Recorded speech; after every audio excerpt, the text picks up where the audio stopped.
Today, we're thrilled to welcome Nichole Harrop on the Scroll Sessions podcast. She is a trailblazer in leadership coaching and a mastermind behind the Future Leaders program at Growvio. Nichole has dedicated her career to bridging the gap between being hired and becoming a leader, emphasizing the importance of investing in employees from the outset.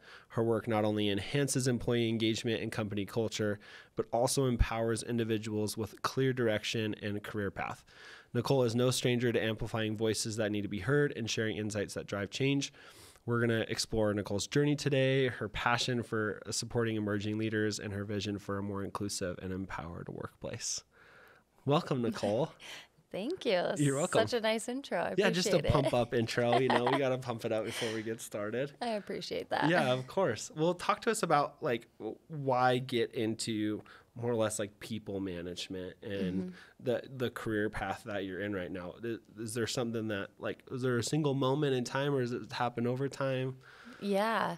Well, to kind of go back, I joke about being born and raised in call centers because that's really That's awesome. My history. I feel like here in Utah, you can really either you see a church or you see a call center building. Yeah. And that's just where I landed early on, right when I graduated high school and started working in the corporate world. I started working at a call center and bounced to another call center, and then Were you selling something or doing customer service? What were you doing at the time? Good to call out. I am not a big fan of sales, but I know customer support kind of leans towards that. Yeah. I'm always wanting to make sure people are taken care of, and if that means giving them something that they need that costs more money, of course, right? Yeah, totally. So there is an aspect to that. But yeah, always in customer support roles, which I feel I have 2 brothers and then triplet younger sisters, and that's unique. That caring role has always been there, taking care of my siblings and looking out for them, kind of being a peacemaker, and that I think complemented the work that I did in call centers. And I always loved working in call centers. I know people often talk a lot of crap about call centers, and there's a lot of, memes and gifs out there of all the reasons why you shouldn't ever be in one. But I honestly loved it, and I hopped all over the place and ended up moving from up in Cache Valley down to Salt Lake, and started working at a call center there as well, and I helped people plan their vacations, which so fun. You think it really was for the most part. Yeah. But did you get any perks yourself? Yeah, definitely. Okay. And good. the struggle was when release mornings happened, which was why I honestly would work the evening shift, because when those dates would release that people could book their vacations, I kid you not, we had the old school phones, which some of these, younger folks are like, what is that? Yeah. But we had our phone, and you could see the queue, and it would just it would max out at oh my God, hundreds and hundreds of people waiting to book their vacations. So that would get a little stressful, but for the most part, really great role. Loved working there, saw opportunities there for growth, and started working towards that early on in my career. And I don't know, I saw the opportunity for that growth. I started working hard towards that. I ended up getting turned down more times than I could even count. I applied for team leader roles as well as trainer kind of backup roles as they were training the new hires. And I would always get feedback, and we can dive into that here in a little bit, but it was a struggle to get that first promotion. And as I started growing finally into that people leadership role and beyond that, it was actually a conversation I had with a CEO for a company that was really small. And he asked me if you could have any job title you want, because he wanted his company to grow. Yeah. He said, what would you want that to be? And I'd never been asked that question. So I said, you know what? I think I would want to help more women specifically get promoted at work, or work with people in growing in their careers from that entry level. And he kind of looked at me weird. And it's probably because there were 5 other men who worked there, and I was the only female. Yeah. So he was like, that's kind of a long stretch, but I like what you're thinking, right?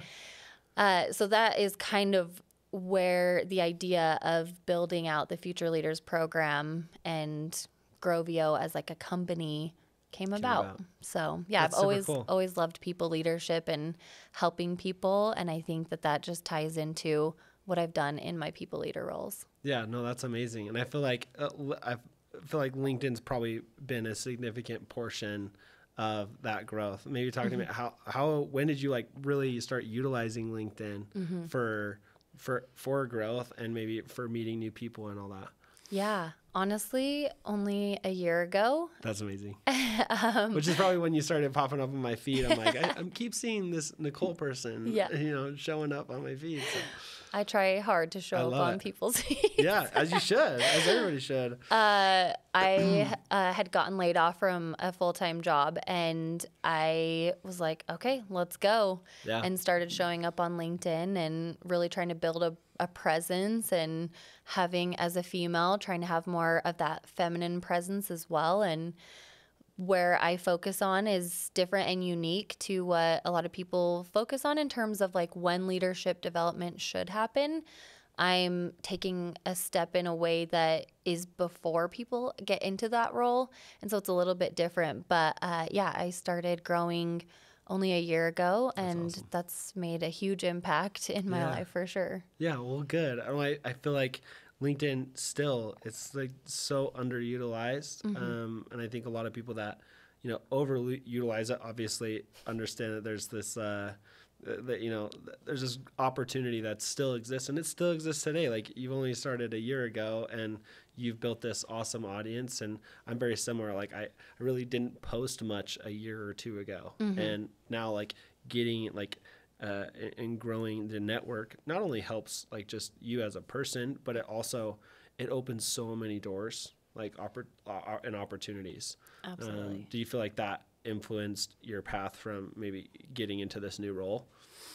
Yeah, absolutely. LinkedIn has been huge, and it really is like, there's a lot of things that people talk about of, I don't like when people do this, or, the pitch slaps in the DM. And I know I've been guilty of that too, as I've learned and grown over the past year. Yeah. There's a lot of learning and growing for sure.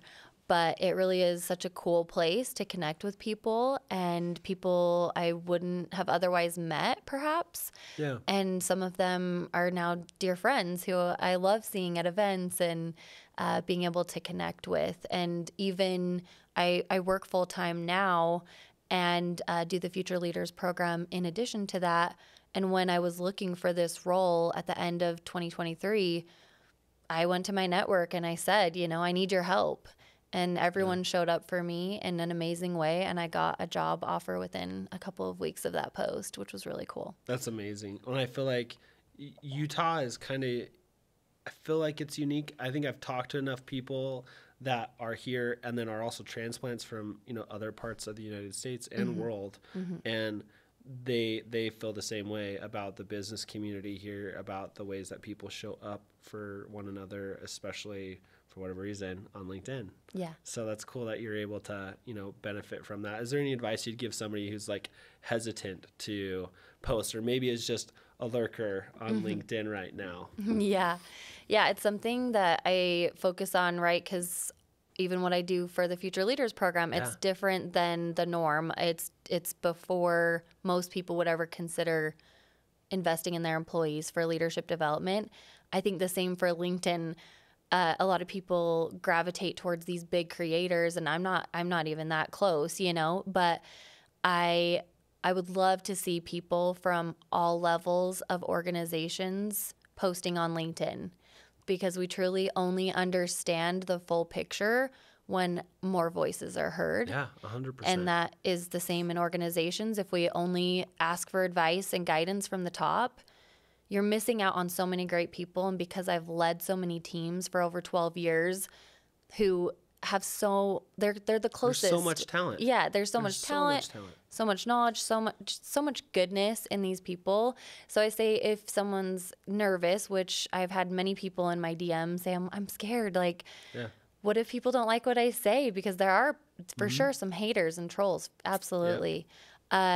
And I say, you will find your people when you post. And the people who don't like your stuff, they're not your people. They're not your people, and they can choose. You know, it was a very freeing thing when I realized that not everyone has to like me, and that's okay. And it's easier said than done for a lot of people, for sure.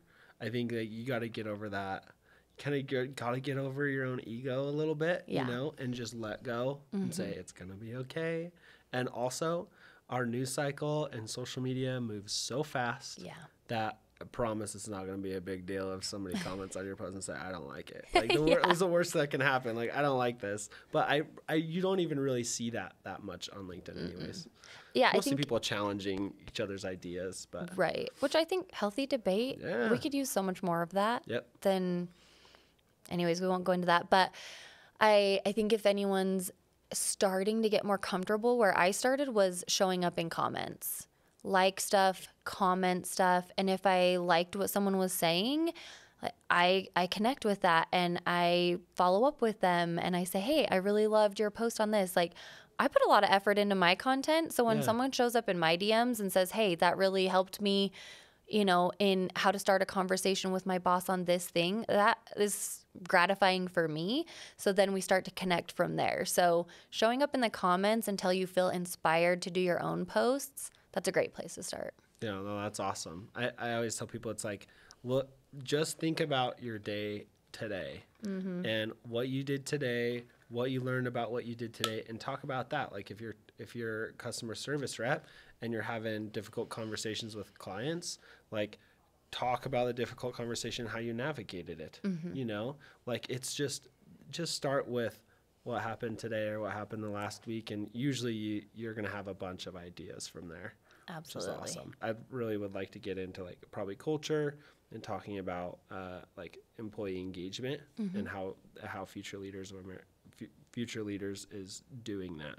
Yeah. Does that work? Okay. So I think first question about future leaders would be, what is your framework for working with somebody, and how do you have a framework? Do you push them through something to kind of get the wheels turning on where they want to be? Yeah, so the Future Leaders Program, honestly, when people ask how I created it, I just put all the things that I struggled with to get promoted into my first people leader role and kind of started narrowing it down and trying to put things in certain buckets. And it actually wasn't until I was talking with one of my mentors and saying, hey, I'm thinking about this. I wasn't sure, did I want to do, you know, like a subscription base for, you know, companies to pay for, and then they have access to a program? Do I do it in a smaller, you know, shorter stint? What does that look like? And when I was talking to him about it, he said, those actually all look like soft skills that you're helping people to develop. And throughout so many conversations with mentors, with, you know, friends, with my spouse, like all these people, I get such valuable feedback from, things that I wasn't thinking about. So that is what the Future Leaders Program is. It's soft skill development. It's 8 weeks total. So I have it as in a cohort framework. So we have 7 weeks of content, and then the final week is one-on-one sessions with each individual to make sure that they feel set up for success. A lot of companies will sponsor individuals to go through the program because they see them as their potential future leaders. Yeah.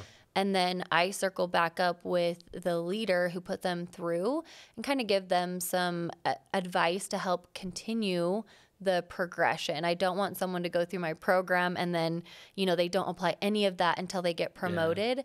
Everything I teach is stuff you can implement immediately. Soft skill development, it's not something that's easy to see changes overnight like hard skills are. You either, you know, can do something or you can't. And so soft skills are very different to see the growth and progress. But it's really cool to see them start to implement that into their day-to-day lives, into their conversations with their leaders and team members, and start to grow from there. So the first week is focused on a bigger topic about learning your leadership style. And then the other weeks have 2 topics each, 20 minutes worth of video content so that it doesn't feel like they're doing a ton of extra work. And then some time to reflect and take some action on it. and then a weekly coaching call with myself to talk through how are you implementing it? What questions do you have? Where are you struggling? How can I further clarify for you? That's awesome. I feel like especially the last like couple of years, like we're seeing a lot of, FANG companies, tech companies moving away from, technical skills and into soft skills. We're seeing a lot of them remove like degree requirements completely. Yeah. Right. And so I think soft skills are more important than ever because I think, we all learn, and knowledge is a little more, it's less commoditized. It's more commoditized now, I guess, with AI and Google and YouTube and all the things, like it's like we can learn whatever we want to, and we don't necessarily need to go to school anymore. I mean, obviously there's benefits and drawbacks. I'm not going to get into that right now, but but I think the thing is that soft skills are becoming like more apparent. And even me, like when I think about like our hiring at Scroll, it's the number one thing we look for is, are they a culture fit? Do they know how to talk confidently? Can they work with others well? Like that's what we look for. Hard skills, technical skills are a plus, huge plus. Yeah. But that's exactly and pretty much the only thing we hire for when we look at somebody now. Yeah, I love that. I think more companies could head in that direction. So many people have so many steps in the process and are making it just more difficult because at some point there was an agreement that, we should do that. And then, we should do that. Yeah. And it becomes this long drawn out process when really we can shorten it up. Think about company brand values or things that you all live by in terms of that culture fit. Because if you don't have that defined, that can also lead to issues. Yeah, lead to issues in terms of if you have goals for DEI efforts, but your culture is very different from what someone would align with. Yeah. There's some self-reflection opportunities there as well. Where do you, with the leaders that you talk to, where the conversations go? Where do they start when, you have somebody that reaches out and says like, I want to support somebody. What advice do you give to them? Yeah, in terms of just general advice? Yeah, just general advice. I mean, obviously relates to Future Leaders program too, but like where do leaders get started when they feel like they've got a gold nugget in a team member, or like I see the potential, I just don't maybe necessarily know how to get it out of them. Yeah. And I experienced a lot of this, and a huge reason why I built the Future Leaders program is because people leaders often have so much on their plate already that the coaching is another thing to check off their to-do list. Yeah. And the one-on-ones, sometimes they get pushed. I did that myself. I had so many things that I was working on, or these fires we're putting out every day. Yep. And you're like, and I have to like mentor my team, and I have to do these things. Like it can feel a little bit overwhelming or exhausting depending on your workload. Yeah. And it can be something easy, especially for high performers. And again, I've done all of these things myself, is say, they're amazing, we don't need to talk this week, and push them on to the next week. And I would say if I could go back and change things in that way, I would have always held to my one-on-ones as often as I possibly could as a priority, because as a team member to other leaders, I also knew how that felt when my one-on-one would get pushed or when I would be deprioritized and then forgotten about. It's like an inflection point, we notice the same thing, and it does happen. Sometimes you have to move it. We try never to move it. Right, but sometimes it happens, but it's like, if it's moved, it's almost like the employee's like, well, devalued. It's like, well, is something wrong? Like it's an immediate oh, something's going on. It's just an immediate stressor for most people usually. Yeah, anytime you're put aside or deprioritized, you don't feel as valued, and that can start to lead to more problems. So, I would say if any leader says, hey, I've got this really amazing team member, what should I do? I would ask questions back and ask them are you doing one-on-ones? What do those look like? What kind of information are you covering? Are you talking what do they want growth? Because that's important too. You can't want it for them. Yep, totally. So just because you see potential doesn't mean that they want it. So discussing, hey, I see this potential in you. Sometimes that is such a huge compliment. And for me, when I was, first growing, it was really helpful to have other people call it out. Yeah. Acknowledge, You're a really great leader. You're good at these things, instead of just thinking them. So having those conversations, and then, Do you feel like there's a really like a particular way to structure the one-on-ones, and do you have a particular framework you use? So I think that's like, I think a lot of people have like the certain way that they do it every single time, all this stuff. But like, I feel like there are key elements though that make one-on-ones really, I would say, successful, and it's a two-way street for sure. Yeah. I'm not totally a framework person. Okay. I'm very much, as a leader, I try to be as flexible to my team as much as possible. Yeah. It can't always be the case, but I try my best to find out. Like, I had some team members who simply wanted to walk around the building on their one-on-ones. They felt like having like a face-to-face just wasn't productive for them. So we would walk and talk, and that was really helpful for them. So I think it's important to ask, like, hey, what if you could structure this however you wanted, like, let's talk about it, right? And open it up to them. You don't have to have that end result right then, but say, hey, like, ask other people from other companies, how are they going through their one-on-ones? Talk to your friends if they're also in the corporate world. What does that look like? And know that we can be flexible. I want to serve you I'm your leader, but my goal is to serve you. Yeah, as a person. Yeah, not absolutely. only just my employee or whatever you want to call it. Exactly. Right?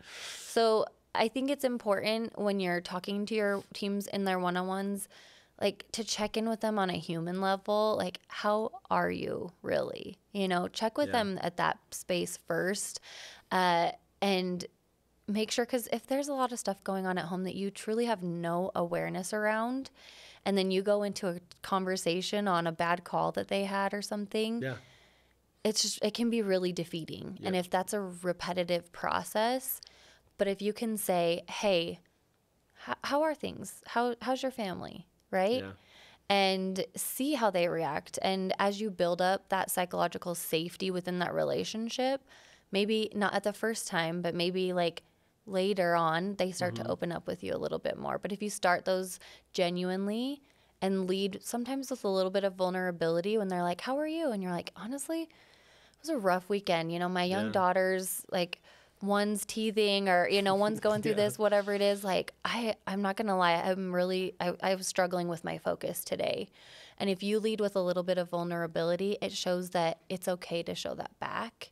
So leaders have so much like true power and like control in a way of how their team reacts, and that's based on if you're willing to be a little bit more open and vulnerable in little ways too. Willing to let go of that ego. Right? If you can let go of that ego, like, honestly, wonderful things can happen, especially in those relationships. Yeah. Like, I know it's been really interesting being in the position that I am in at Scroll, because I have a lot of those unique conversations for sure. And I necessarily have never had those conversations before, because I've always been a solopreneur before this venture about 4 or 5 years ago. So I haven't necessarily had to deal with that. And it's been a lot to learn and to transition. I've always been I feel like I'm a pretty good communicator. I was a photographer. Worked with a lot of different people from all sorts of backgrounds. I love talking to people, but obviously translating that into like actual growth for somebody is a different story. Absolutely. Where do you feel like you coach people in those kinds of conversations to enable leaders to actually provide growth to their team? Yeah, a lot of that is what I try to do through my content on LinkedIn, to kind of to support leaders in ways that, especially if you think about the repetitive cycle of first-time people leaders getting promoted who maybe didn't have all those soft skills developed. They were a top performer, and therefore, because they were good at their job, they got promoted.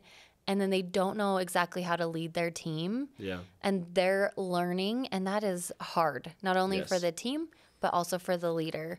And that because there's not a lot of training and guidance that people get at that stage, I didn't get a lot of leadership development. And I was grateful. I worked for a company that, started to implement that quicker than most people. Don't get it until they're closer in their senior level leadership jobs to get actual coaching. Yeah. So we're all trying to wing it and do what we see is working for other people. Yeah.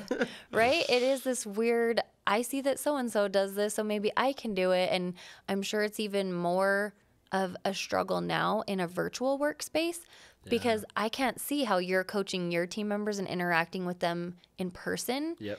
So how do I then as a leader build these relationships sometimes over Slack or Teams or whatever that is? So that is a different level of world. Difficulty. Yep. But yeah, I try to cover a lot of that in the content that I share and then just in different leaders that I'm speaking with who have the desire to pour into their teams. We're talking about that. And in our conversations, whether or not they work with me, I'm glad that they're opening up their eyes to see that this is an opportunity for them. And if they want to take on more of that support and growth, great, let's talk through some options that you could do that could meet your team exactly where they're at. And what I want to emphasize is that it can be very simple. People think of leadership development and they're like, we need to build this whole program for our own company and we need to hire all these people to do this. And it's not the case. There are amazing companies. If not, with me and my Small Future Leaders program, there are so many other companies that it's their job to develop your team. And that can be really cool to have that outsourced. And with that, though, I say simple things. Ask your team, is there an area that you want to grow in? Or, hey, I see that you're really good at this. I would love to keep pouring into you into that area that you're already good at and help you get better at it. Here are some books I could recommend. Or do you like podcasts? Or do you like, what do you like to read? Or who could I tell you to follow on LinkedIn? Whatever that's just simple, small things makes such a difference. And meet them where they're at. Mm-hmm. And everybody, I feel like, is incentivized differently.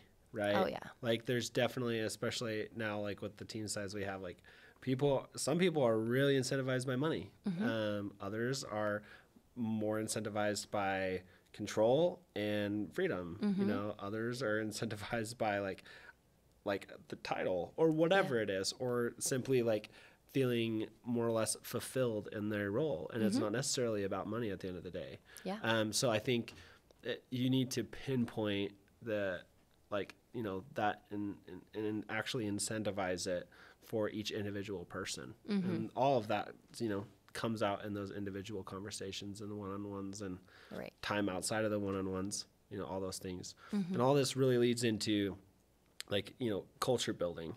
Do you feel like you deal with a lot more, maybe organizations that have robust culture, or are you dealing with some that are really trying to focus in and build a stronger culture through programs like yours?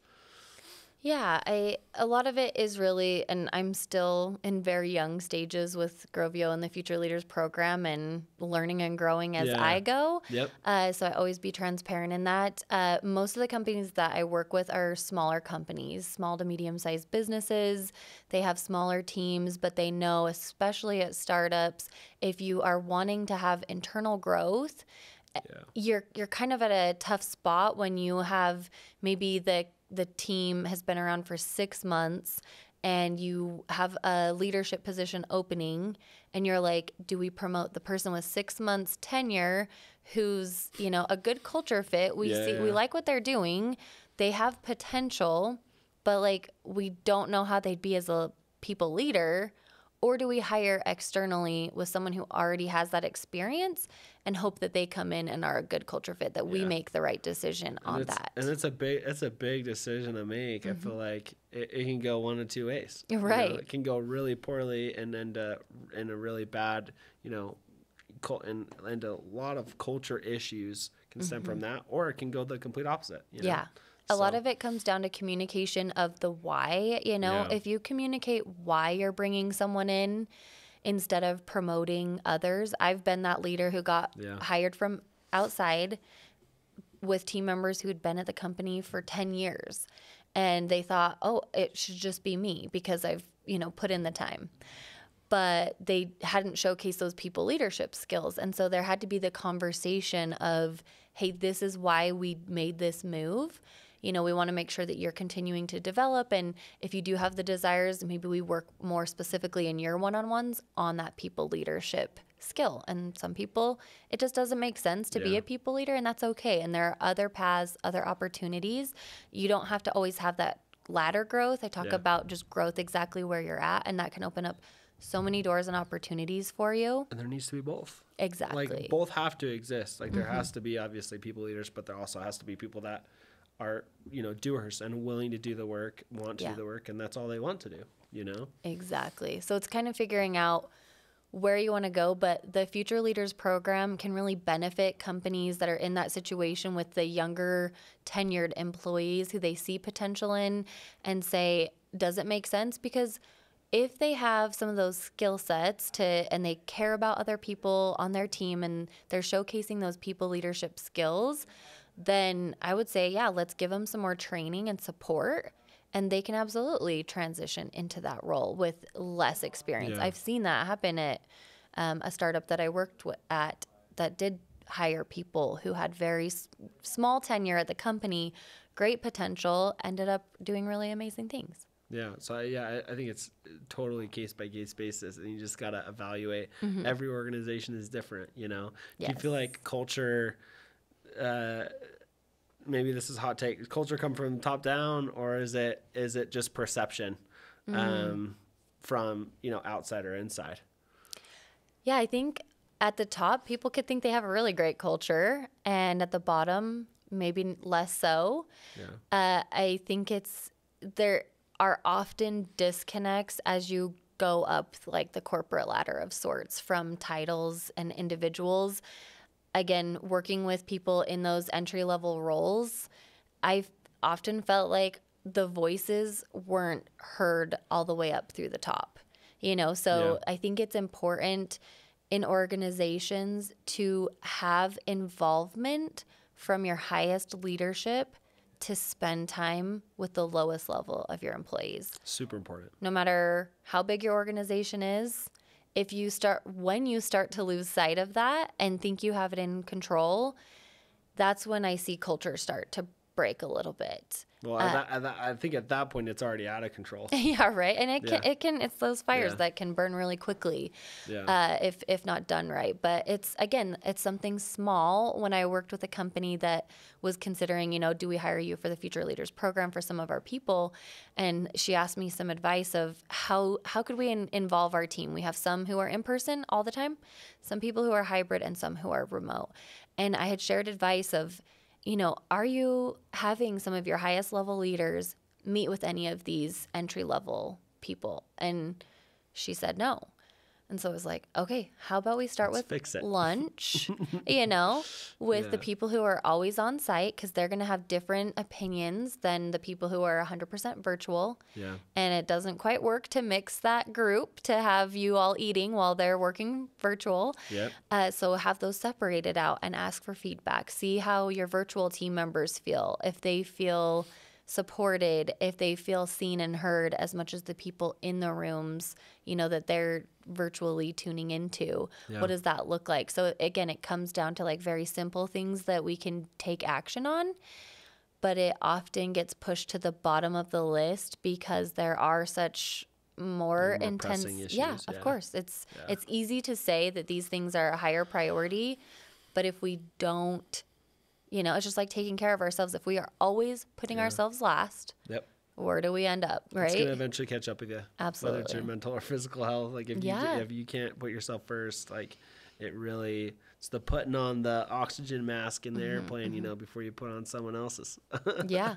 And I get it. Like sometimes you want to put on everyone else's first. I will say like with my kids, like I would have a very hard time putting on my own mask first if that were the case. So no, it's tough, especially as parents. Yeah, I feel that. And as a people pleaser myself, I feel like it's like you want to support everyone else before you take care of yourself, for sure. I think that's something you have to, you really, especially if you want to be a people leader, you really have to like ingrain pretty hard, and you have to really, really work on yourself. Yeah.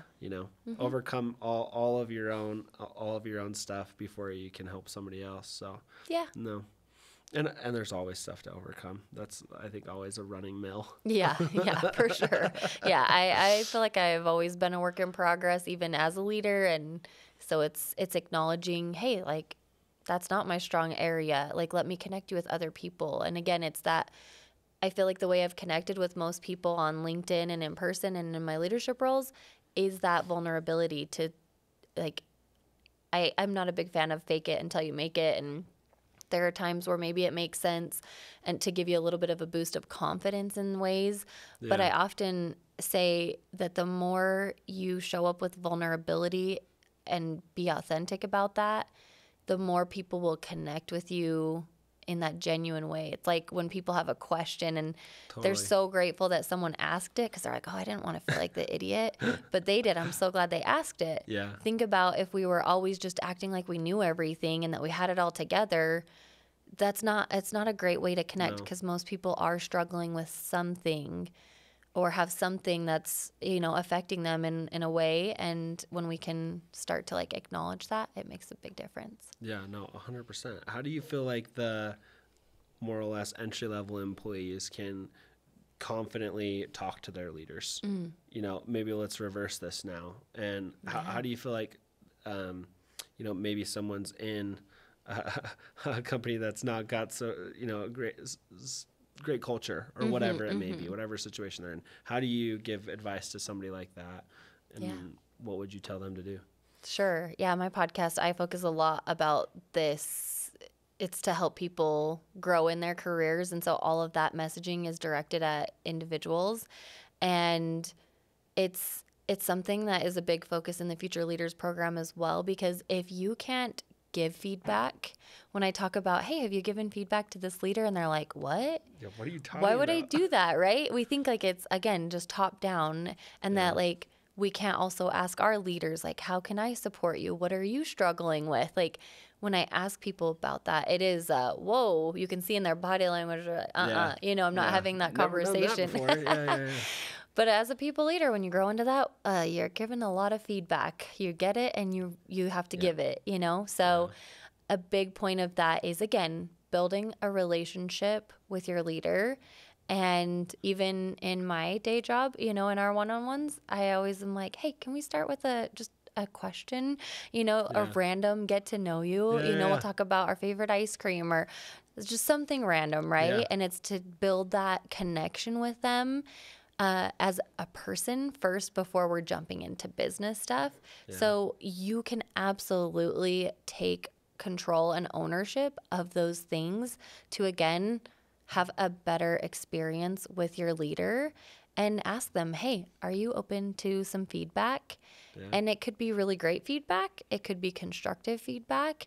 As you're building that relationship, that's a great first step, is seeing where you're at on that scale of the willingness. Can you actually ask? Yeah. Because if not, like, again, maybe you're not in the right role. And that's a big point that I talk to people. Hey, I know you want to grow in your career, but like, do you actually like where you work? Do you like your boss? Do you like the, leadership team that you would be joining? Do you like are you bought into the mission and the vision of the company? And if that's a no, start looking. Build your relationships with other people through LinkedIn, especially. Such a valuable place to do that. Yeah. Look at what your other opportunities are, because if you can't say that you're bought into these things, you're not going to enjoy your time as a people leader there. No. So it's better if anything, it's going to get exponentially worse. Exactly. Yeah. You don't want that. As soon as you jump into that. And you don't want that long term. It's not good for you, not good for the organization, and, for anybody in general.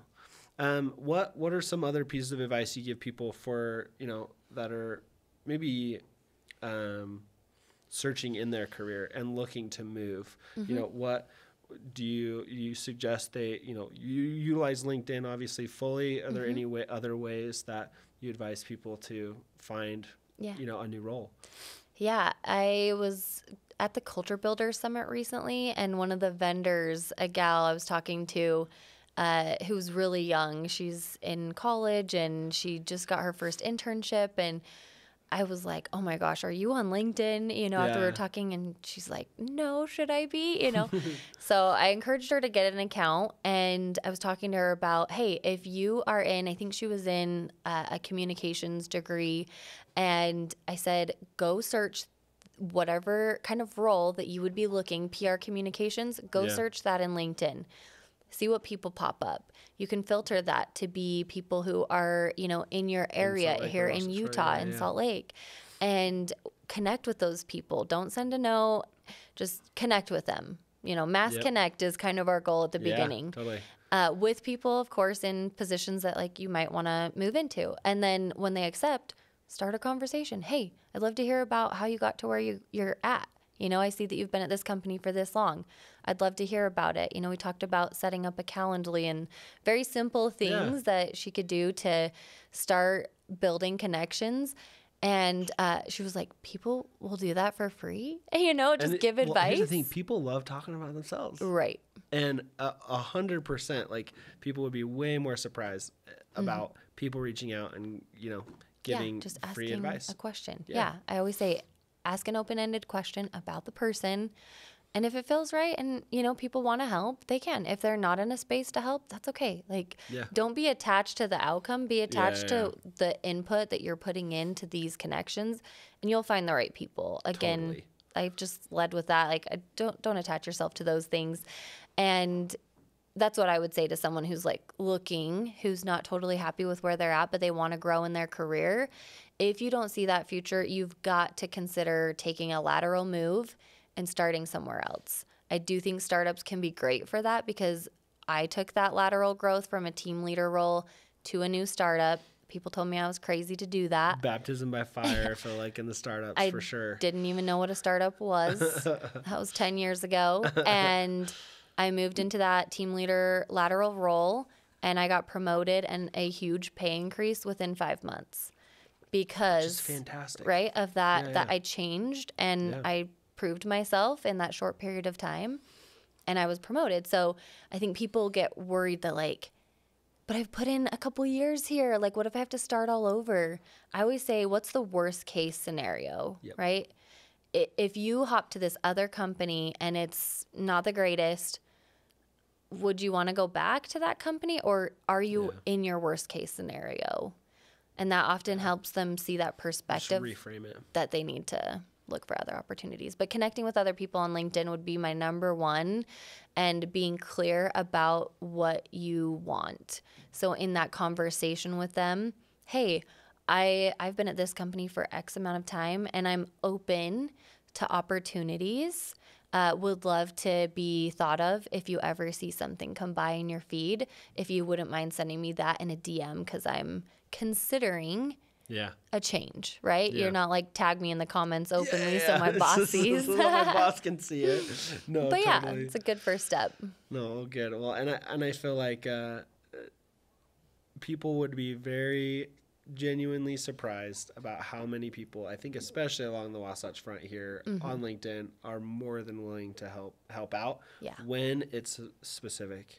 Like, I feel like a lot of, especially with kind of the layoff deals we've kind of dealt with the last like couple of years, I think people come and post on LinkedIn, they're like, I got laid off, but, you know, I'm open for opportunities. Right. And they just leave it at that. Yeah. Instead of like being hyper specific, talking about their experience, talking about what they bring to the table, like all the things, and like asking for something specific, you're going to get such better answers. People will actually come and help you, you know? And I think that's a solid place to start. Absolutely. In your experience, what's kind of the most common misconception with people stepping into leadership roles? Probably that it's easier than they might think. Like, I know when I transitioned to my first leadership role, I had seen my leaders, you know, kind of running around doing different things. And I had asked my team leader, what can I take off of your plate? What can I do? And started running some of the reports that she was running at the time to kind of like get a little bit more used to it. But I think there is such a, again, disconnect between when you're moving into that people leadership role. There's not a lot of like mentorship before that. It's a weird, and I see it at so many companies. It's not just like I feel like it's common. Yeah, like we just promote people in there and then hope that they will figure it all out. And that is why we have like these bad bosses. They're not bad people most of the time. They just haven't been given coaching or training or, Yeah, it's really difficult, right? If we came into this studio and you said, hey, you're going to be doing this thing, go for it. Right? You'd probably be like, to the wolves. I'll go ahead and just walk right out of here, right? But if you walk them through it, give them tutorial, like show them how to do it, which again is so different because people leadership is soft skills. Yeah. You can't just be like, here's how, right? Here's an SOP. Yeah, here's exactly what you need to do. Here's an SOP about what you would say, the tree, right? If you give them feedback and they respond with this, here's where you go. Yeah. That's not how it works. No. And so because of that, we don't put a lot of thought into it. Yeah. And most of us kind of struggle and figure it out eventually. And like, I know I had my struggles. I know I had my one-on-ones or pieces of feedback that were terrible. And I had to learn from that. But how can we better set people up for success? Yeah. By giving some training. You wouldn't have a teenager go drive a car. Yes. Just because they've been in many cars. They've seen their parents drive. They've seen their friends drive. But they don't know how to actually drive. So how do you, teach them, which they go through the class and the course, but they also have to practice driving with someone in the car with them, guiding them through the things as they're doing it.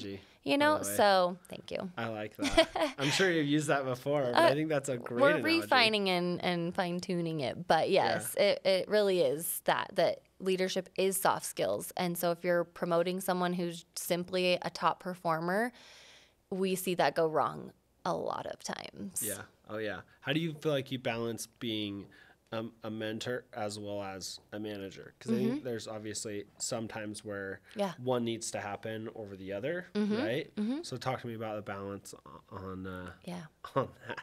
Yeah, I've always talked to my team saying, hey, like we all have a job to do, right?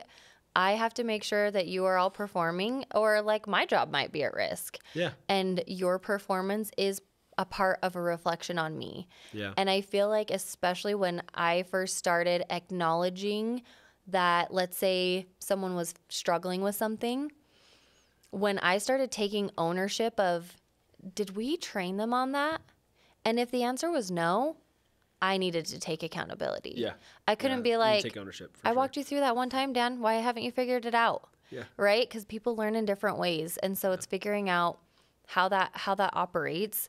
And so I think part of it, right, is having that expectation. And I had people who had told me, I have a friend who's one of my dear friends now who once reported to me. I have several friends who have been my team members, and they were like, you are sometimes a really hard boss. And it was because I do hold people to a high standard. Yeah. When you're on my team, you represent me. Yeah, totally. And I want that to be a good representation. But what I want you to know is I don't just expect that. I'm going to help you to get there. So I think if you just simply have the expectation that we need to be like number one, that can't be the case. Just right. It's like sports. You can't be like, I expect you to be, top division team here. Yeah. Without the coaching and the support and the adjusting. So I think part of that is setting expectations, walking them through. How are we not hitting these numbers? What is going on for you? How can I help? And I go like sit with them while they're taking those calls. How can I help you improve? What are things that maybe we weren't thinking about as leaders that we need to actually change? And because you came to me with this struggle, now I realize it's actually a wide set thing and other people were just like making it through, but everyone was like hating it. How can we fix those things? So that's kind of how I've balanced in a way the like mentorship piece with also the management piece, because I wrote people up for if they were late and they'd be like, well, if I was on so-and-so's team, she never gives people this. And okay, go be on her team. Like I can happily request like, or his team or their team, whatever. Like you don't have to stay on my team, but if you are, like I do have these expectations and I'm also human. So if there's an accident, if there's life things that happen, of course I will be flexible. But I never want to dip down in my standards to have that be your new norm. Yeah, no, I love that. And I think that, I mean, that's what it means, I think, to lead. Like, there is an expectation. We are all human, but, you know, there's certain standards in every company, every team's different. And no, totally, I love it. I think to wrap up, Sure. where, you know, people that are in their early career and probably want to aspire to leadership roles, what's one actionable step for them, or maybe a series of steps that they can take to start today on working on that and working towards that? Yeah, I would say what was hardest for me in when I was preparing for growth is it was like, you haven't put in enough time, or you like, someone else was a better fit right now. And that wasn't actionable feedback for me to take. Sure, as every day went on, I was putting in more time. But I would say getting actionable feedback exactly where you're at, which some people are nervous to give feedback, you know? And even as leaders, sometimes it can be hard to start getting in that feedback cycle. And I always found, you know, being a perfectionist to a degree, and I'm very hard on myself. So I started finding that the more proactively I ask for feedback, the easier it was to receive. And I now lead with that in a lot of different ways, you know, so that I don't have to have my boss DMing me, hey, can I give you some feedback? Yeah, you got 5 minutes for the conference Can we meeting? talk real quick? I try to like lead with that, so it's not so much I'm putting up these defensive barriers. Yeah. So I think that's a good place for entry-level team members to start is if you have a desire for growth, first of all, communicating that to your leader, hey, I would like to grow, and I don't know exactly what that looks like, right? A lot of people say, oh, I'm going to take your job in 5 years or whatever that awful people teach in some ways. Yes. But I just say, hey, I really like the company. I love the mission. I love what we're doing. There's so many amazing companies here in Utah that have such great mission and vision and values. So I want to grow. I'd love to like figure out what that could look like. Do you have any ideas for me? They might say, hey, you should go check out what the product team is doing, and doing some cross-functional training would be really helpful.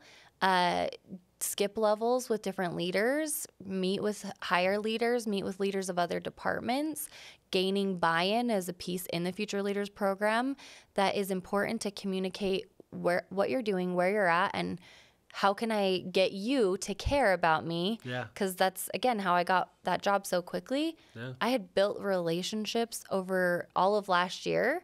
So that ended up paying off. Yeah, and they knew who I was. They knew I like have a good track record and that I'm worth, right, like prioritizing. And so they stuck their necks out for me because they saw your content. Yeah, had my like we had a relationship. So that is a good first step. And a piece of that is making sure that you are performing. You can't be a low performer almost on a performance plan and be like, hey, so I'd love to grow in this company. Yeah. At that point, you need a different conversation. Yeah.